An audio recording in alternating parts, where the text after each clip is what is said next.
Hi friends, welcome to CBE Tech. நான் உங்கள் host Vimal பேசுகிறேன். இந்த வீடியோவில் எதை பற்றி பார்க்க போகிறோம் அப்படின்னா யூரோப்பில் பார்த்தோம் அப்படின்னா மோட்டோரோலா E7 ப்ளஸ்ஸை லான்ச் பண்ணியிருந்தாங்க. இதே E7 ப்ளஸ் இந்தியாவுக்கு இந்த மந்த் எண்டுக்குள்ளே வரப்போகுது அப்படின்னு சொல்லிட்டு மோட்டோரோலா சொல்லியிருக்காங்க. இந்த மொபைல் வாங்கலாமா வேணாமா அப்படிங்கிற டோட்டல் டீட்டெயில்ஸ் இந்த வீடியோக்குள்ளே பார்க்கலாம். வாங்க வீடியோக்குள்ளே போகலாம்.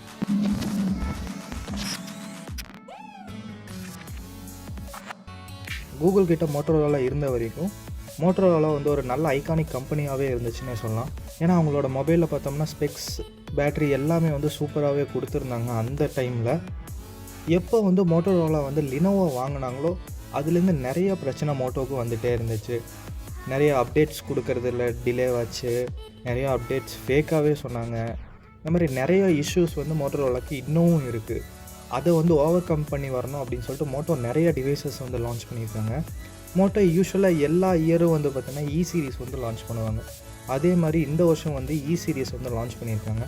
மோட்டோ E7 ப்ளஸ்ன்னு சொல்லிட்டு E7 ப்ளஸில் பார்த்தோம் அப்படின்னா 6.5 inches HD + 720p IPS panel தான் கொடுத்துருக்காங்க. இந்த மொபைலில் பார்த்தோம்னா நம்மளுக்கு 2 கீ ஃபீச்சர்னே சொல்லலாம். ஃபஸ்ட்டு கீ ஃபீச்சர் என்ன பார்த்தோம் அப்படின்னா அதோட கேமரா சொல்லலாம். மோட்டோ E7 ப்ளஸில் பார்த்தோம்னா நம்மளுக்கு 2 கேமரா கொடுத்துருக்காங்க. முதல் கேமரா மெயின் சென்சார் பார்த்தோம் அப்படின்னா நம்மளுக்கு 48 மெகா பிக்சல் மெயின் சென்சார் கொடுத்துருக்காங்க. இது கூட 2 மெகா பிக்சல் டெப்த் சென்சார் கொடுத்துருக்காங்க. ஃப்ரண்ட்டில் பார்த்தோம் அப்படின்னா நம்மளுக்கு 8 மெகா பிக்சல் செல்ஃபி ஷாட் கொடுத்துருக்காங்க. அடுத்த கீ ஃபீச்சர் பார்த்தோம் அப்படின்னா இதோட பேட்டரினே சொல்லலாம். ஏன்னா இந்த மொபைலுக்கு பேட்ரி ரொம்ப பெருசாகவே கொடுத்துருக்காங்க. ஒரு 5000 mAh பேட்ரி கொடுத்துருக்காங்க. இது உங்களுக்கு மினிமம் 2 days ஆகுது சார்ஜர் நிற்கும்னு சொல்லியிருக்காங்க. இது கூட 10 watts ஃபாஸ்ட் சார்ஜிங் கொடுத்துருக்காங்க. இந்த மொபைலோட ப்ராசஸர் பார்த்தோம் அப்படின்னா ஸ்னாப்ட்ராகனோட என்ட்ரி லெவல் சிப்செட்டான ஸ்னாப்ட்ராகன் 460 ப்ராசஸர் கொடுத்துருக்காங்க. இது போன வருஷத்தோட ஸ்னாப்ட்ராகன் 450 சீரீஸோட இது நல்லாவே இருக்கும்னு சொல்லலாம். இதில் பார்த்தோம் அப்படின்னா நம்மளுக்கு அட்ரினோ 610 கொடுத்துருக்காங்க. அதனால் என்ட்ரி லெவல் கேம்ஸ் எல்லாம் நல்லாவே ஸ்மூத்தாகவே ரன் ஆகும்னு சொல்லலாம். இதில் நம்மளுக்கு 4+64 அப்படிங்கிற ஒரே ஒரு வேரியண்ட்டு தான் கொடுத்துருக்காங்க. அது கூட நம்மளுக்கு டெடிகேட்டட் மைக்ரோ SD கார்டும் கொடுத்துருக்காங்க. நீங்கள் எக்ஸ்பேண்டும் பண்ணிக்கலாம் அப்படின்னு சொல்லியிருக்காங்க.